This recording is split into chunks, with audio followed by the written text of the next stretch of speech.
রাধে রাধে। আজকের ব্লগটা এখান থেকে শুরু হচ্ছে। এই রান্নাঘরটা আমাদের, মানে আমিষ।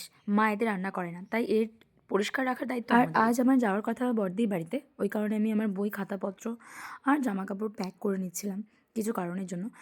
যাওয়ার কথা ছিল, তবে আমি যাইনি কিছু একটা কারণে। বাইরে বেরিয়ে দেখি ছোটদি মুড়ি আর ঘুগনি রান্না করছে।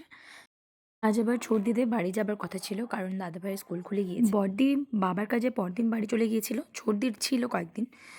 এখন ছোটদি চলে যাবে, তো দিদিদের জন্য মন খারাপ এখন আর তেমন করে না, কিন্তু ভাগ্না ভাগ্নিদের জন্য মনটা কেমন। এখন ওরা চলে গেলে আমাকে আর মাকে আবার এই বাড়িতে একা থাকতে হবে, একদম চুপচাপ। যাই হোক, এ আমার কোলে কিছুতেই আসতে চায় না। ছোটোবেলায় অনেক চটকেছি, কিন্তু এখন আর ওকে চটকানো যায় না। দিদি রেডি হয়ে গিয়েছিল বাড়ি যাবে, আর এই সময় মা ছিল না, কারণ মা গিয়েছিল হরিবাসরে। আমাদের গ্রামের পাশে আরেকটা গ্রাম আছে, সেখানে হরিবাসর হচ্ছিল, তো সেখানে ছিল পদাবলী কীর্তন। আর মা যাবে না, এটা তো হতে পারে না। বদ্দি বাড়ি যাবো বলে আমি স্টুডেন্টদের খুব তাড়াতাড়ি ডেকে নিয়েছিলাম। বাড়ি এসে ফ্রেশ হয়ে আমি যখন পড়াতে বসি, ঠিক তখন এরম গুজবাম্পের সঙ্গে আমি ভয়ানক জ্বরের শিকার হই, যার জন্য আমি বদ্দি বাড়ি যেতে পারিনি। এই ভরা বিকেলে আমি মশারি টাঙিয়ে শুয়ে পড়েছি। ওকে, টাটা, রেস্ট করি। Good night.